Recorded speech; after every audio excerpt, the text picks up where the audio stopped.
continuando nosso estudo sobre as bem-aventuranças, em bem-aventurados os mansos ou pacíficos, porque eles herdarão a terra. Olha que promessa interessante, né? É a primeira das bem-aventuranças que tem uma promessa. Assim, se a gente conseguir atingir esta característica de ser manso, ou ser brando, né? Ser pacífico, a gente vai herdar a terra. É interessante porque, primeira pergunta, né? O porquê?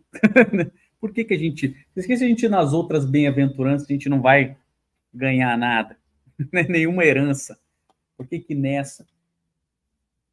O Espiritismo vem nos responder isso na sequência, que o mundo progride tal qual os espíritos. Então, há um processo de evolução, e nesse processo de evolução, aqueles que não se enquadrarem no padrão vibratório da Terra não vão poder ficar. A gente viu isso, tem lá Exilados de Capela, tem um livro chamado assim, e tem isso lá em A Caminho da Luz, em que Emmanuel comenta essa questão. É claro que a gente primeiro tem que observar que os exilados de Capela, a gente não pode ter aquela interpretação um pouco equivocada de que eles foram expulsos de Capela. Né? Porque às vezes a gente tem assim, não, eles foram expulsos, todo mundo, porque Deus é um ser carrasco. Porque só se for assim, para ele expulsar os seus filhos. Né? Porque Deus também é o Deus dos capelinos. Agora, o que conta-nos Emmanuel sobre isso? Alguns poucos milhões de espíritos que não se adequavam ao padrão vibratório do processo evolutivo de Capela foram convidados a ajudar o processo evolutivo em outro planeta, que no caso é o nosso, a Terra. E foram recebidos por Jesus. Então veja como, para a gente não ter uma ideia equivocada, que é uma expulsão, uma coisa tal. E Jesus prometeu, porque imagina, você ser exilado de Capela, você vai deixar as pessoas que você ama, e você sabe que por mais que você tenha aquela vontade no mal, por mais que você tenha aquele desejo no mal, quando você vê e percebe que você vai ficar muito tempo longe daquelas pessoas que você ama, isso abala, não abala? Ainda mais que você vai para o planeta de provas e expiações e transição de provas de primitivo para provas e expiações. Não pense que vai ter McDonald's. Tá com aquela fominha à noite, né? Resolve ir no mercado 24 horas na 7-Eleven, compra um Häagen-Dazs, né? Tem que ser no TACAP. Tá com fome à noite, vai para caçar no TACAP, né? Não tem dentista. Então imagina como esse é o primeiro impacto desse processo. Só que o grande impacto é ficar distante, às vezes muito tempo distante, das pessoas que a gente ama. Por isso que Jesus os recebe e promete para aqueles espíritos que vai auxiliar todos eles no processo evolutivo deles, para o regresso deles às pessoas que eles amam. Olha que coisa interessante. O primeiro ponto é esse. Agora, de posse dessa informação, vamos entender os bem-aventurados, os mansos, que vão herdar até... E tem uma coisa interessante, porque o progresso, estamos fadados ao progresso, né? Mas sozinhos a gente não pode fazer isso. Interessante, né? Essa didática de Deus, de poder nos jogar todos juntos, cada um em determinado nível de evolução, para que um ajude o outro no processo de crescimento. Porque também se tivesse todo mundo linear ali, todo mundo igualzinho, ia ser só briga, né? Não, eu é que vou, você não, eu é que sei. Você, né? Então, mistura. E a gente vem vivendo isso desde sempre, desde que fomos criados. Então, esse sentido progressivo já é em nós. Nós nascemos para esse progresso. Sim. Então, quando a gente chega a essa altura do campeonato, né, dos estudos evangélicos, que você vai pegar essas bem-aventuranças e dizer assim, rapaz, deveríamos estar agora nesse pedaço do caminho onde as coisas vão ficar melhores do que estavam antes, mais bem compreendidas, mais bem aceitas, mais bem formuladas para a gente poder sair da encarnação dando um up na próxima. Olha, minha, que coisa bacana. Agora, você vê, eu fico pensando assim, será que a gente compreende de fato o que Jesus estava dizendo? E assim, beleza, tem aquela... Volto sempre a gente trabalhar as bem-aventuranças na superficialidade.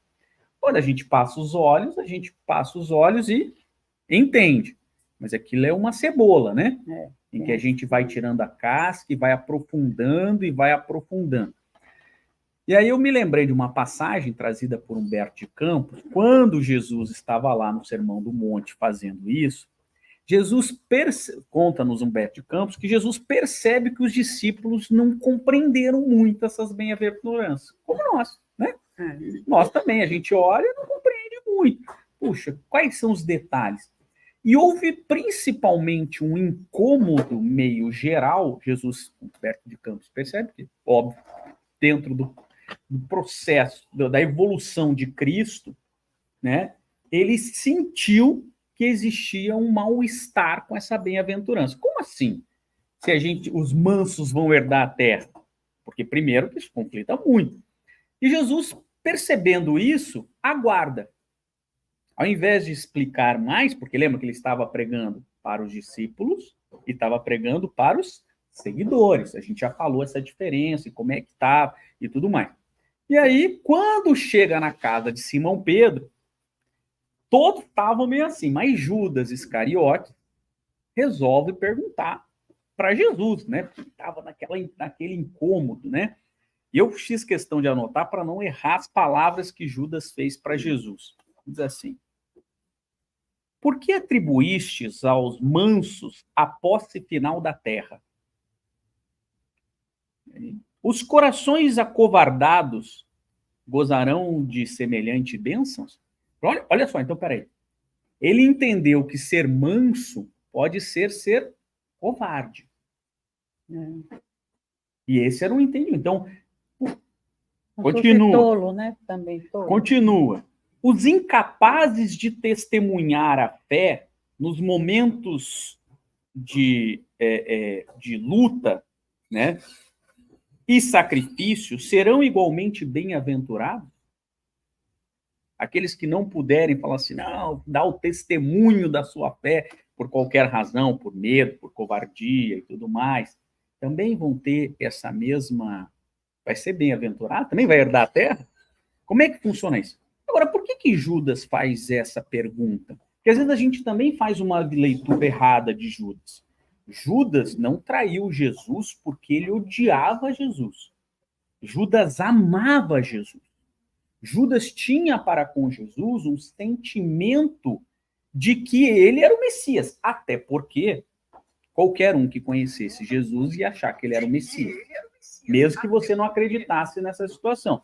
Ou vocês já viram alguém que fez um aleijado andar? Por aí, vocês já viram um monte de gente que faz aleijado andar? Que cura o cego com uma saliva e barro? Tem uns que tentam fazer andar. Tem alguns que fazem, né? Alguns até fazem mesmo. E a gente tem lá o Arigó, que operava, né? De maneiras que a gente fica surpreso. Agora, Jesus preenchia. Isso eu estou falando só da parte física, né? Porque da parte espiritual era impossível você tomar contato com Jesus e por mais grosseiro, por mais bruto que você fosse, você ia entrar naquela psicosfera. Não tinha como. Muitas pessoas relatam que Chico, ao entrar em contato com Chico, que é um espírito muito adiantado, mas está muito longe de ser um espírito puro. E não sou eu que digo isso, é ele que diz isso. E está muito mais longe de ser um espírito crístico. Já expliquei essa diferença para vocês, né? Uma diferença muito grande. Cristo já era um espírito crístico há 4,5 bilhões de anos. Então, era impossível. Até Pôncio Pilatos. Já viram Pôncio Pilatos? Pôncio Pilatos é o que lava a mão, né? Ele era um traste. Se existe um cara que era um traste na história, era Pôncio Pilatos. Não porque ele lavou a mão, porque ele era um traste mesmo, né? Ele dava em cima da mulher dos amigos, ele fazia não sei o quê, fazia, olha, o que você pode imaginar Pôncio Pilatos fazer. Até ele não teve coragem de condenar Jesus.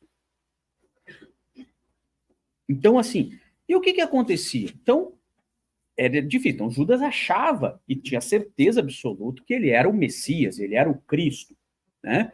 O enviado de Deus. Mas por que ele traz Jesus? Exatamente por essa característica. Ele não confiava, palavras de Boa Nova, na mansuetude do Cristo. Na brandura. Na brandura. Ele falou assim, não dá. Como é que ele vai ser o Messias? Como é que ele vai colocar o reino dele se ele é muito manso? Ele é muito bonzinho, ele é muito... Então o plano de Judas era qual?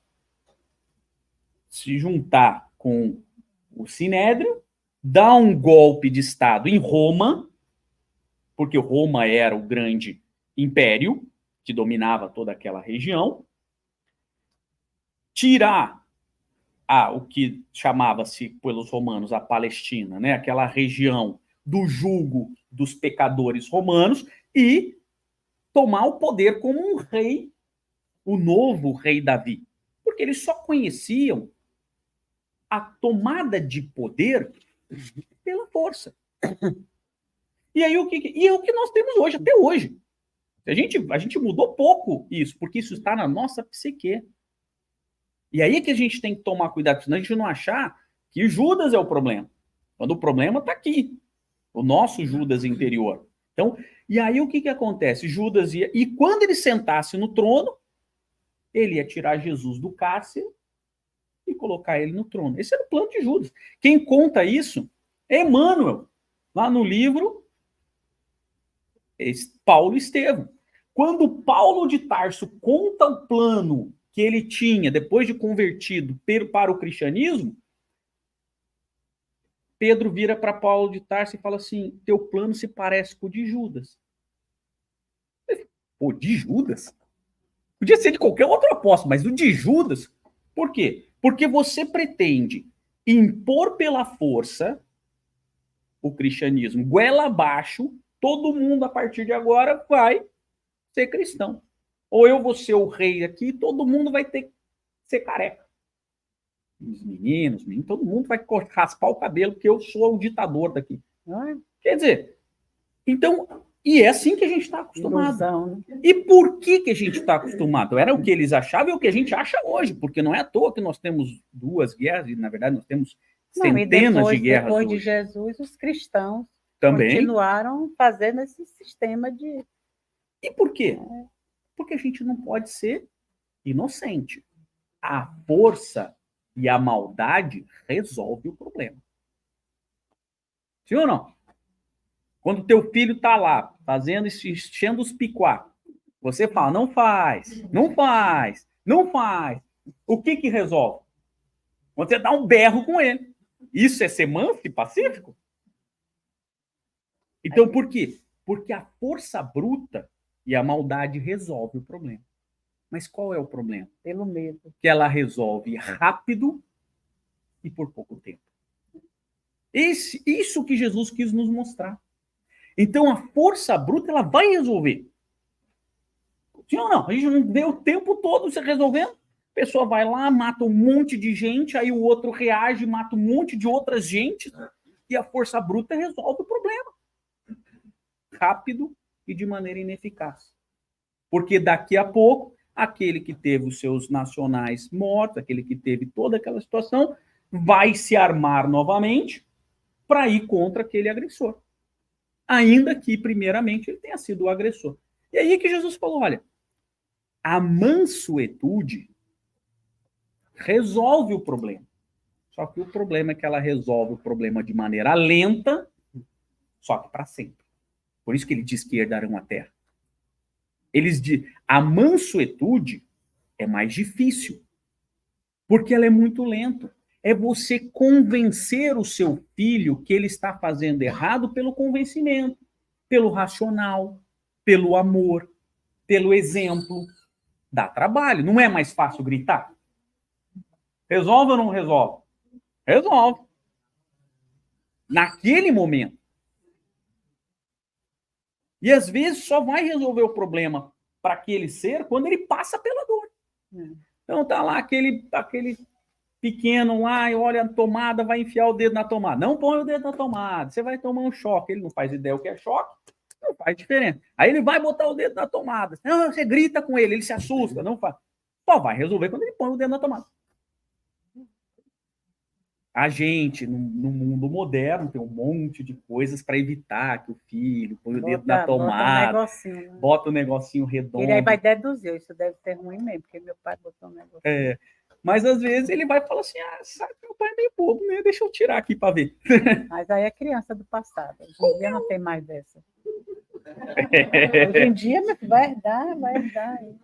Mas o fato estão vindo para herdar alguma coisa, então... Às vezes a gente tem que deixar ele enfiar o dedo na tomada, às vezes a gente não pode deixar, é uma arte, né? Mas, enfim, a questão é, primeiro, então, a gente tem um futuro muito mais promissor na mansuetude. Agora, o problema é o que é isso.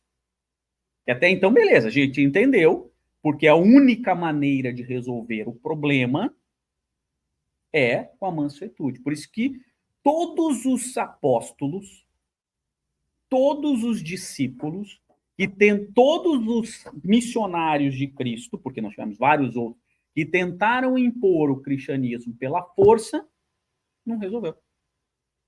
Ao contrário, causou um monte de outros problemas. Quando Cristo falou que o único meio de impor, entre aspas, o cristianismo é coração a coração, palma a palma. Por isso que às vezes a gente fica imaginando um processo evolutivo mágico. Até mesmo no mundo espírita, a gente saiu de uma escola religiosa, às vezes, que prega essa mágica, né? Muitas escolas religiosas pregam que esse mundo novo ele vem por mágica, que é o Messias regressando e vai impor para todo mundo o reino de Deus. Então, essa é uma mágica, né? É a mesma coisa que ele fala, abracadabra e vai resolver. E às vezes a gente entra das fileiras espíritas e faz a mesma pergunta que os judeus faziam para Jesus há 2000 anos. Mestre, o que eu tenho que fazer para herdar a vida eterna? É a mesma pergunta que de vez em quando a gente ouve. Aí, o que eu tenho que fazer para o mundo de regeneração? Quando que ele vem? A gente está repetindo 2000 anos de pergunta, como se isso viesse num passe de mágica. E, na verdade, como é que isso vai? Jesus explicou. Coração a coração, palma a palma. Então, hoje nós somos 20 bilhões de espíritos no planeta Terra, mais ou menos. Né? Não tem esse número.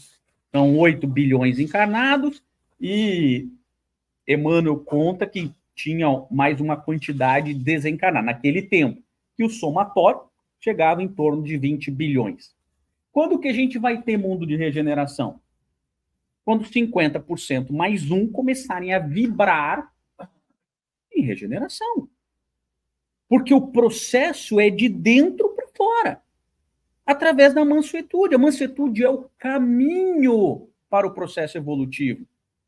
Então, a mansuetude, se a gente quer o mundo regeneração, ditoso e todo, cada vez isso vai se afinando mais, o único caminho é uma transformação através da mansuetude. Então, quando você faz essa virada de chave, aí a gente começa a ver. E não basta só a gente é o primeiro passo. Aí, e se eu quiser evoluir rápido e tal, você vai ser convidado para ir para outro planeta. Se a Terra não te abarca mais, você vai para Júpiter, não Júpiter Flórida, Júpiter mesmo, né, o planeta. Não tem problema. E depois você volta para ajudar aqui como missionário e tal, não sei o quê. Mas enquanto a Terra estiver vibrando 50% mais um ou mais X em provas e expiações, não tem passe de mágica. É um processo. É um processo individualizado. Por isso que ele é uma transformação lenta, dá trabalho, sim ou não? Não era mais fácil ter um ditador, assim, tipo Jesus ditador. Agora todo mundo vai ser bom e vai ser cristão. Resolve? Já tentamos. Não tentamos isso. Na Idade Média toda nós tentamos por 1000 e tantos anos nós tentamos impor o cristianismo no mundo goela abaixo para quem quisesse, e do jeito que pensava ainda, né? E não resolveu. Todo mundo é cristão, o mundo ficou melhor, essas pessoas que faziam isso melhoraram? Não, porque o processo está errado. Porque é o mesmo processo de Judas, é o mesmo processo que Paulo propôs. E por que a gente faz isso? Porque nós estamos enraigados ainda na não mansuetude. Porque a gente só aprendeu que ser enérgico resolve, que ser grosso resolve, que ser duro resolve, que pela violência resolve. E resolveu. Só que resolveu de maneira errada e resolveu por pouco espaço de tempo. Então a chave é diferente. Estava lembrando aqui que no sábado a gente está estudando a obra de Francisco de Assis, né? Miramês. E agora a gente já está na parte que o Papa já deixou ele, né, Francisco, começar a congregação dele. E esse início de congregação, né, nós estamos há umas 3 semanas estudando justamente esse passo a passo que Francisco, eles começam a perguntar a Francisco, né, Pai Francisco, como é que nós vamos agir, né, entre nós e com as pessoas? E é justamente assim. E você sempre espera. E ele fala primeiro ele fala do perdão, né, que tem que, né, trazer isso para o coração, mas trazer a afabilidade e a doçura. Porque é João Evangelista, né? Então, ele fala da afabilidade e a doçura, a cortesia, em como ter paciência, todas as bem-aventuranças, né? Trazendo para aquele grupo pequeno que vai começar uma coisa assim como uma revolução, assim, né? Uma revolução quase perfeita, mas num tempo que tinha tudo para dar errado. Quando a gente vê a formação de Francisco de Assis nessa congregação jesuíta, você olha assim, isso não vai dar, nunca vai sair daquele lugarzinho ali de Assis. Nunca vai sair de Assis. Nunca. Hoje é mundial, hoje é um negócio, né, como o catolicismo. É uma coisa que está... E lindo, né, uma forma de ver esse caminho religioso de transformação, assim, bem ativo, muito bacana mesmo. Assim, é a luz indo... Desde aquele momento, ele estava criando um pequeno mundo de regeneração entre aqueles discípulos ali dele. Porque se eles se fortalecessem, a ideia do bem que eles estavam levando iria se fortalecer naquele grupinho. Dali vai desenvolvendo com força, aquilo vai tomando corpo. E, lógico, vão ter aqui e ali aqueles, né, que, como em todas as coisas que a gente cria boas, sempre tem, às vezes, algumas coisas não dão muito certo e tudo, mas nada que não possa. Eu acho que tudo que nasce numa base boa e segura tem tudo para dar certo, mesmo passando por trancos e barrancos. É como a família, né? A família se forma ali, marido e mulher, você não sabe se vai dar certo aquele casal. Aí deu, teve filho, mas olha, tem uma briga aqui, tem um problema ali, uma diferença aqui. São pessoas diferentes convivendo, né? Aí quando você vê aquilo vai... Quando às vezes chega um ponto, não dá certo até logo, realmente a gente se gosta muito, mas não para continuar, né, abrindo caminhos juntos. Vamos continuar abrindo caminhos, mas cada um diferente, com pessoas diferentes, e assim se vai. E é um negócio fantástico quando você está com boas intenções para alguma coisa que você quer fazer, ou dentro da sua casa, ou no seu trabalho, ou no centro, ou em qualquer lugar, não tem como não florescer, não tem como não, sabe, aquilo não dá frutos. Sempre dá. É que a gente, às vezes, espera uma coisa, né, do outro mundo, mas não é. Outro mundo somos nós. Nós somos as pedras mais preciosas do Senhor, né? Eu estava tentando, enquanto você está falando, eu me lembrei de uma passagem da Boa Nova, estava tentando achar ela rapidamente, mas eu não encontrei rapidamente, vou fazer ela de cabeça, que é sempre um risco, porque eu entendo mas aí sempre quem lembra um pouquinho, aí vai também completando. E é quando Jesus, antes de começar a pregar, antes de começar o caminho dele, antes de chamar Pedro, ele estava lá e em Jerusalém. E aí, um dos membros lá do Sinédrio, que depois vem a condená-lo, ele, foi o cara que condenou ele lá, fala assim: Nazareno, o que faz aqui na cidade? Né? E aí ele vira e fala assim: vim me inspirar para implantar o reino de Deus. Reino de Deus na terra, né? Aí ele dá aquela olhada assim, o reino de Deus nas mãos de um nazareno, né? Aí, assim, e tal, a inspiração de Deus, ela vem da onde precisa. E você sabe da onde que você vai ter gente? Porque se esperava um reino militar, né? Ele falou assim: meus seguidores vêm de toda parte. E aí ele vira assim: sim, porque lama e barro a gente acha em qualquer lugar. E aí você já viu alguma grande obra feita com lama e barro? E Jesus fala assim: o meu cinzel é o amor no coração das pessoas. E aí ele fala assim: eu vou implantar o reino de Deus, não é físico, ele está falando ali, eu vou implantar no coração, porque dali não tira mais. Aí, por isso que eu lembrei quando você falou, porque a partir do momento que a pessoa vê a luz, acabou, não tem mais. Aquilo já toca ela. A luz, por mais que demore anos, isso vai tocar. Então, a gente pode demorar para processar, demorar para implementar, mas a partir do momento que você viu a luz, é por isso que Jesus, com 3 anos de pregação, acabou com o Império Romano. O Império Romano. Vocês acham que os Estados Unidos é um império? Olha, e semelhante ao Império Romano, a gente só teve na história o Império Britânico. Tá? Que se dizia assim, os britânicos diziam: a luz nunca se põe no Império Britânico, porque sempre o sol estava em algum momento banhando algum lugar. Acontece que eu não posso nem dizer que era igual ao Império Romano, porque o Império Romano dominava todas as regiões conhecidas. Aonde era conhecido, eles estavam lá. Esse era pouco, né? Era pouco, conhecia menos, óbvio, mas tudo que se conhecia, ele estava lá. Tomavam. Então, imagina, era uma máquina de guerra e imperial.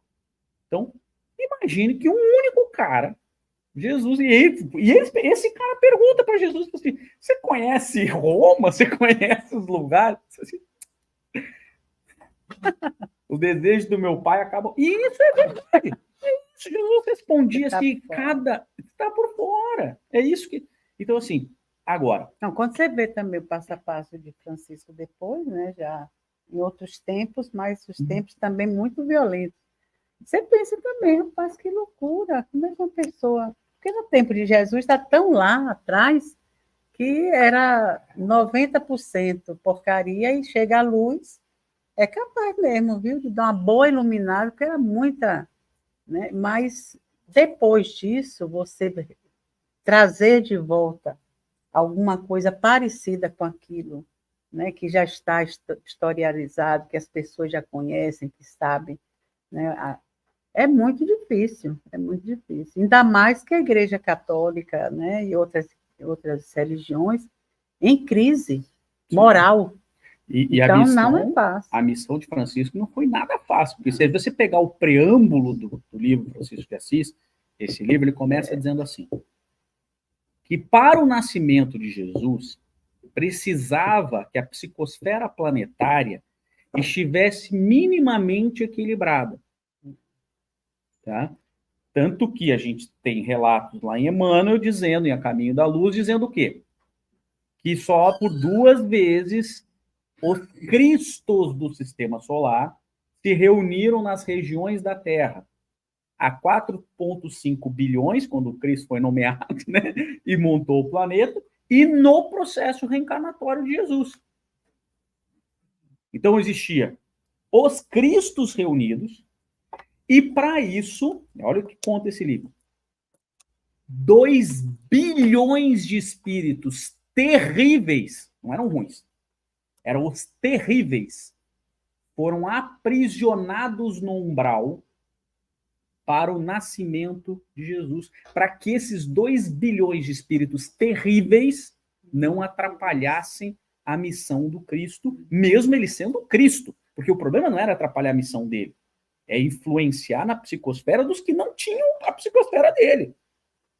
E aí destruir tudo. Destruir, porque E aí, quando Francisco vem, esses 2 bilhões tinham sido soltos, porque eles também precisam, são filhos de Deus, precisam evoluir.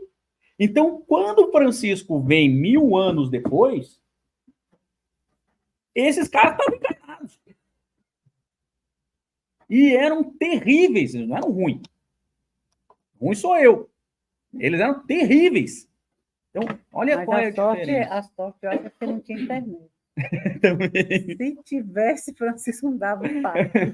Como não tinha televisão, não tinha nada. Então, até a notícia chegar do outro lado da cidade, demorava, dava tempo de um bocado de coisa. Mas aí... E também as pessoas, era muita gente, né? 200 e tantos espíritos só trabalhando nisso. Sim. E todo mundo assim, isso vai dar certo. Você lendo, você não vê aquilo dar certo. Dá uma raiva, vamos passar as páginas. Porque é muita coisa assim, para ser feita, e dependendo de papa, de gente que não estava muito afim de, né? E aí, pronto, mas aí tudo que é divino é fantástico, porque aí todo lugar tem um passarinhozinho lá, né? Dando uma bicadinha aqui, outra ali, aí o papa já fica, chama o melhor para poder consultar, e aí, fulano, esse fulano já é o fulano. Já estava lá, né? Já estava lá. Falou, não, mas eu acho que até o senhor faria isso, vamos ver, não sei o que. Começa, né? Eu digo, menino, você é uma coisa do Papa para um cara quase mendigo lá. Mendigo, né? Ele era um mendigo. Mendigo, né? Já tinha saído, largado tudo que tinha. E os outros, né? Tendo instante, fez a turma, só não permitiu as crianças seguirem, porque as crianças queriam seguir com ele. Não, agora não, agora. Né? Mas é lindo, é lindo. Esse livro é demais.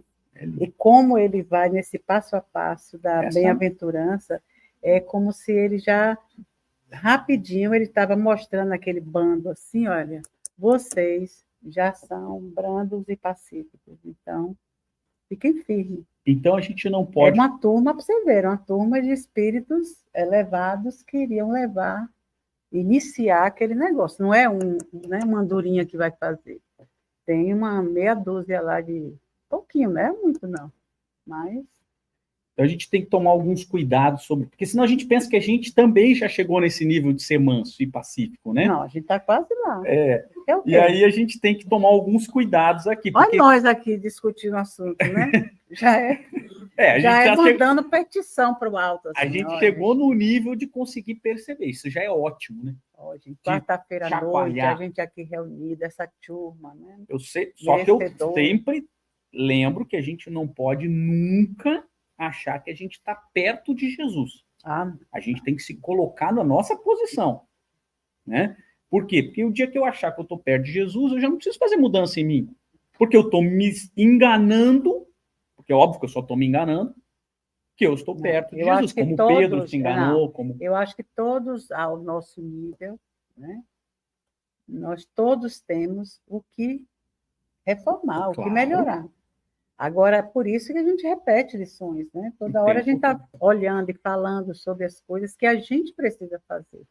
Não é nem para, vamos lá dizer ao pessoal que eles têm que fazer, porque antigamente era assim, os palestrantes bambambãs, era assim, vamos levar esse tema ali para aquela cidade, que aquelas pessoas estão precisando disso e daquilo. Chegava lá e dizia assim, vai chegar lá, tem uma turma de anjos, cuidado, vocês vão quebrar a cara, viu? Porque às vezes você chega num lugar só tem os anjos, recebendo os necessitados que precisam botar para fora as palavras do que precisam ouvir para fazer. Né? Foi a primeira coisa que eu falei para a Caroline, quando a gente começou a namorar. Assim, não pense que eu sou... Não, o palestrante no meu dia a dia. Santo ele é, não é o palestrante. O palestrante no dia a dia, porque quando eu falo de homem de bem,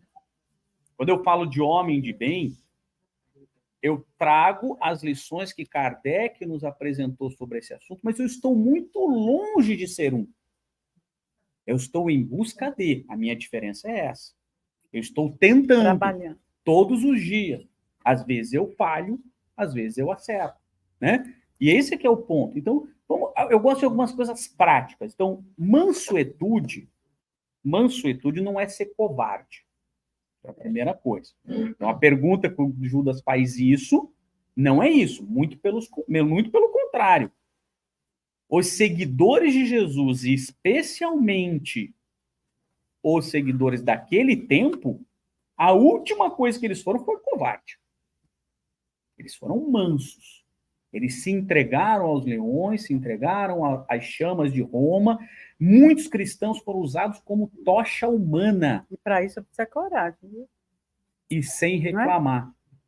Então, não pensem que Paulo de Tarso foi muito corajoso. Era um homem de fibra, forte. Pedro era, no início, um pouco grosseiro, um pouco machista e tal, tinha vários defeitos, porque ele achava que por andar com Jesus, ele estava no nível de Jesus. Ele achava isso. Ele cai na real no dia que ele nega Jesus 3 vezes, mas ainda assim ele não entende. Tanto que quando Maria Madalena, Jesus é crucificado e Maria Madalena pede para ficar com ele, ali, nem pensar. Nem pensar. Uma prostituta que já havia sido regenerada, já estava muito na frente dele, mas muito na frente dele, não era pouco na frente dele. Porque eu vejo a mudança de Maria Madalena, uma das mais lindas do cristianismo, porque ela muda imediatamente. Paulo faz isso e tal, mas ele demora 3 anos no deserto para entender tudo, porque ele tinha uma missão um pouco mais diferente, era uma missão mais elaborada, era uma missão mais complicada, porque ele tinha que ser um porta-voz do cristianismo, né? Pedro tinha que ser o alicerce, então ele demora um pouquinho, mas depois ele vira aquele alicerce, porque o cristianismo faz essa transformação. Então não é ser covarde, nenhum deles foi. Aliás, o Pedro foi tão, supostamente, essa história é uma história, né? A gente não sabe se é verdade ou não, mas ele foi tão corajoso que ele falou assim, agora nós vamos para ser crucificado. Ele falou assim, não tem problema.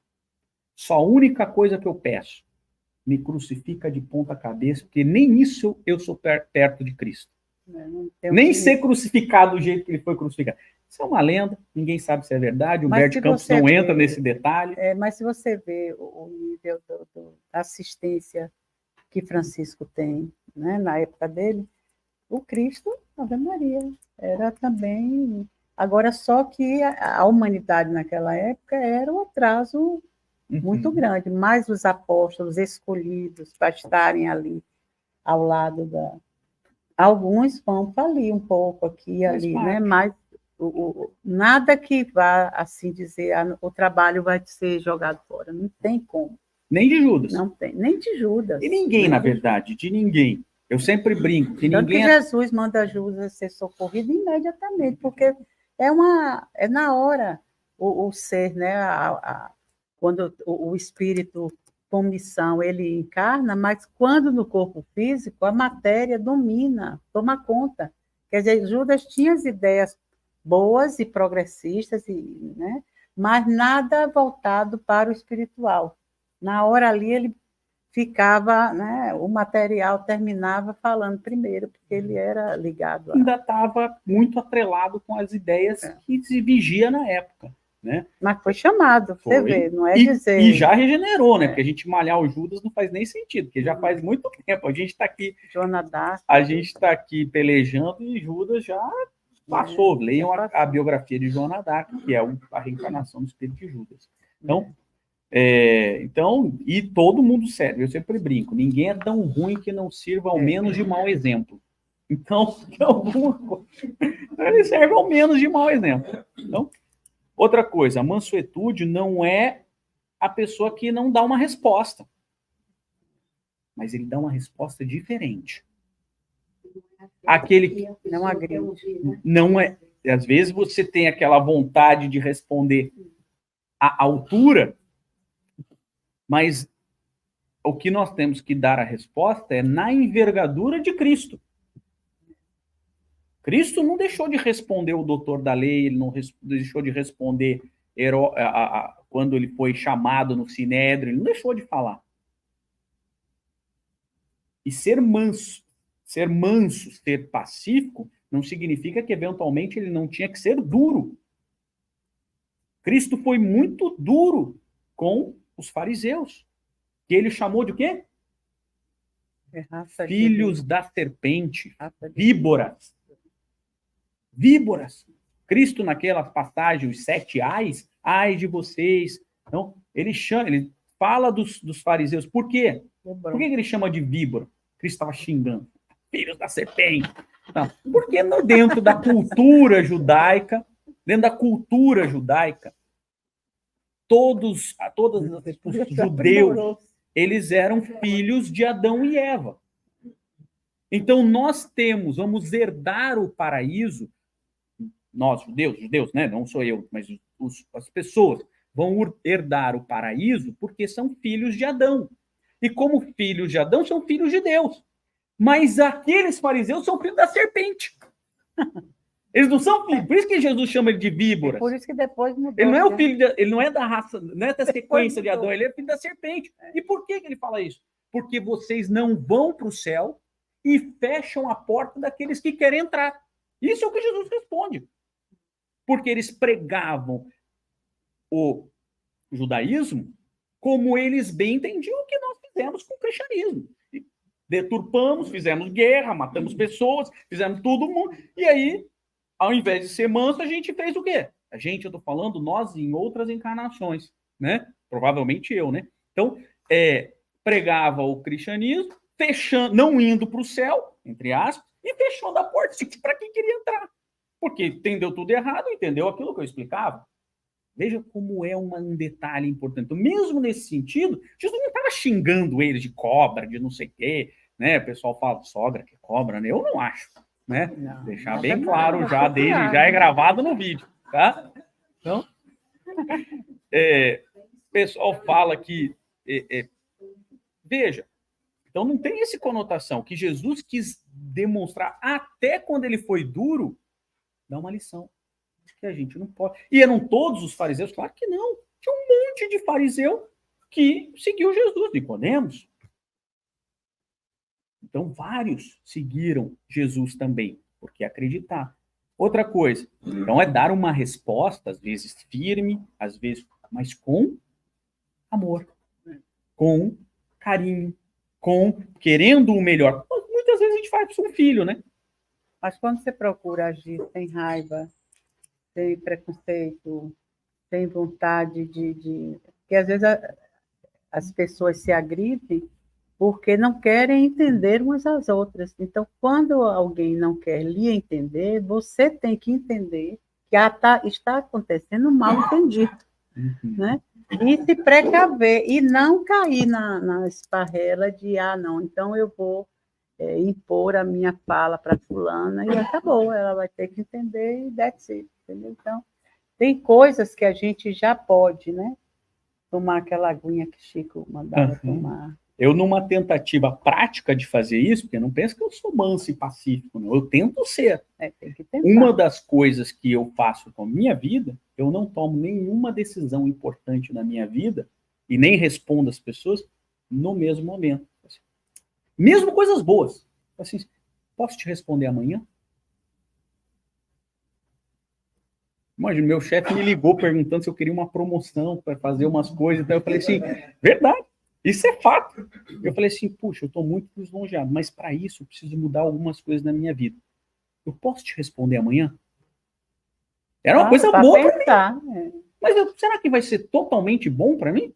Deixa eu pensar os prós e contras. Às vezes uma coisa que é meia boa parece que é boa. E normalmente né? Porque ninguém liga para dar promoção sem cobrar alguma coisa depois, né? Mas ali, quando você dorme, você tem uma noite de sono, você tem tempo de você pensar, meditar, ver prós e contras. Porque tudo vai ter prós e contras. Até ganhar na loteria tem prós e contras. Né? Eu acho que agora a gente já está com o bip. Exato. Quase piscando, né? A benevolência, a indulgência e o perdão. Isso é que traz, né? Paciência, né? Indulgência, porque você é paciente, então você compreende, às vezes, a agressão do outro pela paciência que você tem já de não receber aquilo como uma agressão de graça. Não, é porque a pessoa de lá também não está sabendo ainda, como você um dia não soube quando estava naquele lugar. Então, é sempre se colocar no lugar do outro para poder entender por que, que o outro está tendo aquela ação ou aquela reação. Então, isso ajuda muito. Essa é uma outra... Então, o BIP é quando isso a gente vem tentando. Eu acho que todos nós, nessa altura do campeonato, todos nós já agimos dentro dessa benevolência, dessa indulgência e do perdão. Mas, às vezes, de uma forma completa para alguns, para outros ainda não, ainda dá um nozinho, o outro ainda, entendeu? A gente ainda faz diferenças, a gente ainda não diz assim, não, eu já sou no geral assim. Quando a gente disser isso, que no geral já é assim, pode se considerar lá na fila. Já pode, o grincar já está na mão. Está vindo, o grincar está vindo, entendeu? Lembra aqui quando você ficava, porque eu queria ir para o Brasil, ai meu Deus, e o grincar que não chega, e o grincar. A mesma coisa no mundo de regeneração. Está aqui, ó, na porta, já demos entrada, estamos esperando lá o cara bater o carimbo e dizer, olha, você está dentro. A gente só vai saber disso na próxima encarnação, né? Por isso que essa... Demora um pouco. Talvez, né? Senão, talvez a gente tenha mais algumas aqui, mas eu gosto sempre de ser otimista, né? Que nessa, quando a gente sair, principalmente o KSSF, eu creio nisso, né?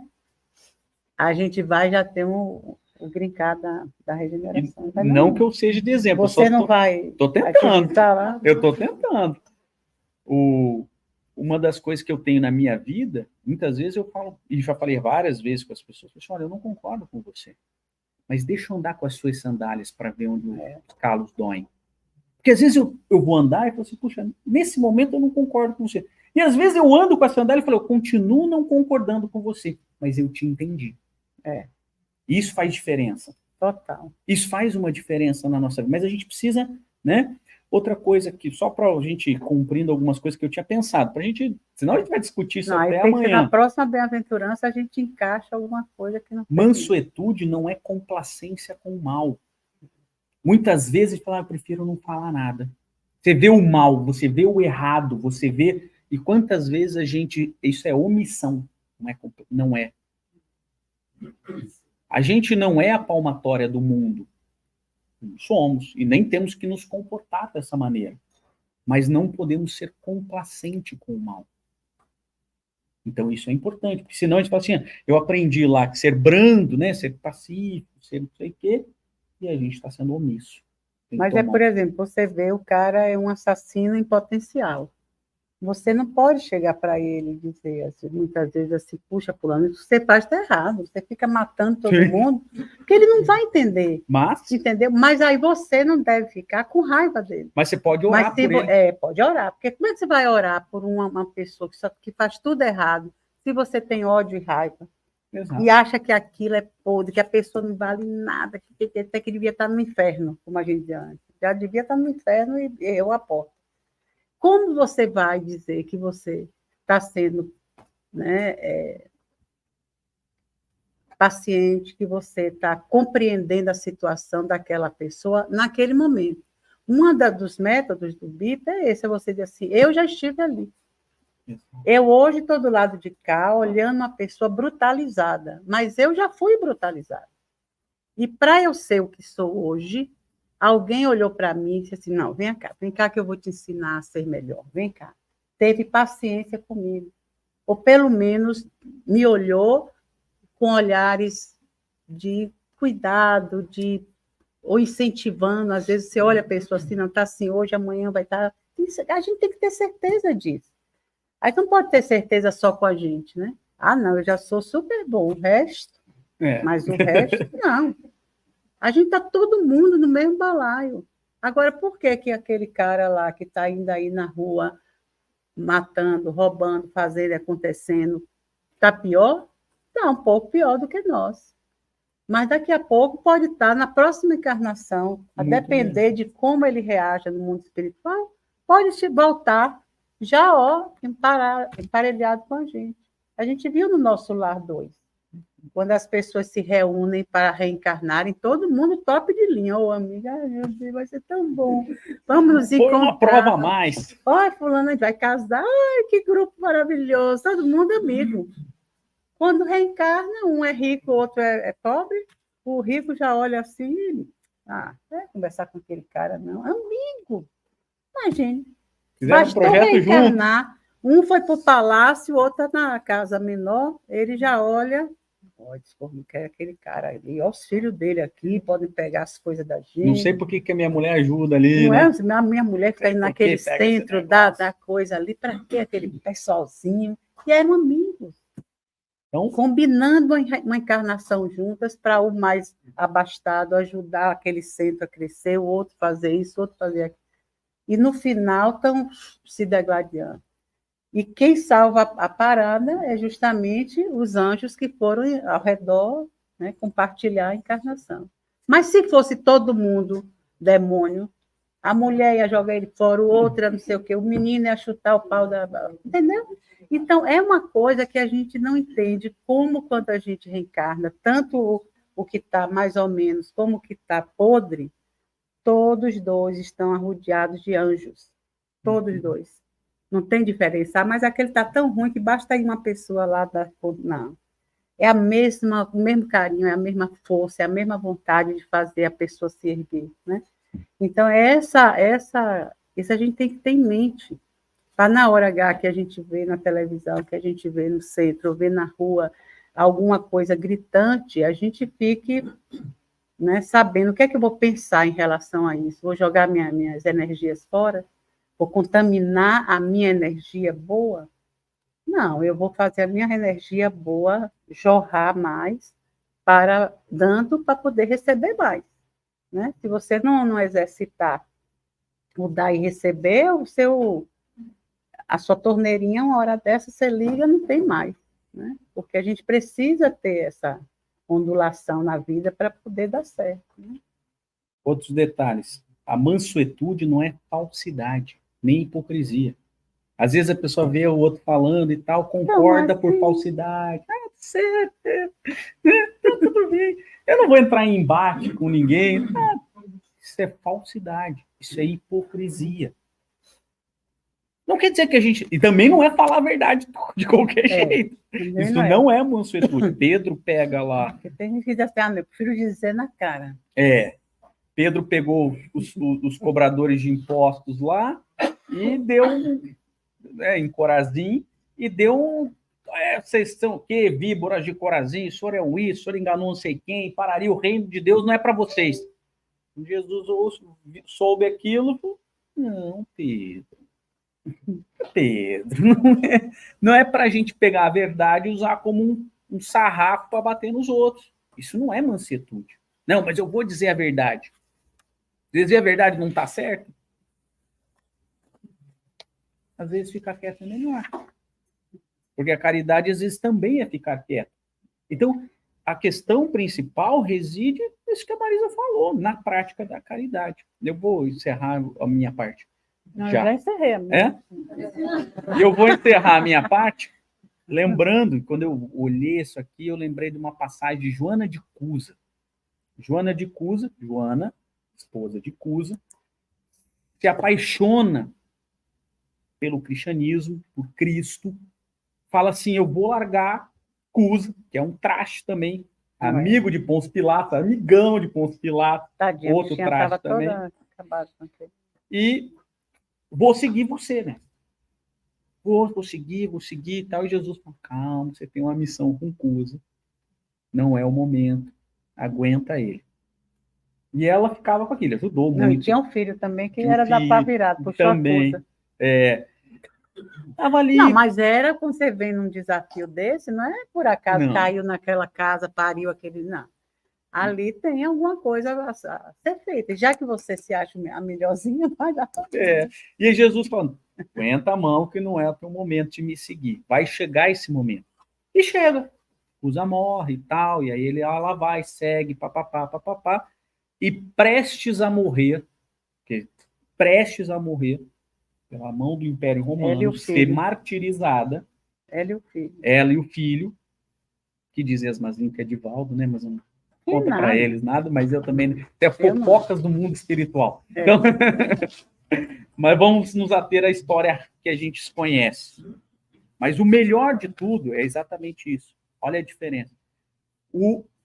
Elas pedem para ela, se ela renunciasse a Jesus, ela seria salva pela posição social Ela que e o ela filho. tinha. Que ela filho fala assim: mãe, vai, mãe, renuncia que a gente não vai morrer. Ela dá um pito, fala: não, senhor, se eu fique quieto, não sei o que, você vai abandonar Jesus. E aí aquele que ia martirizar um dos soldados lá romanos vira para ela assim: esse tal de Cristo que você segue só te ensinou a morrer feito uma covarde? E ela vira para ele e fala assim: não, ele me ensinou também a te amar.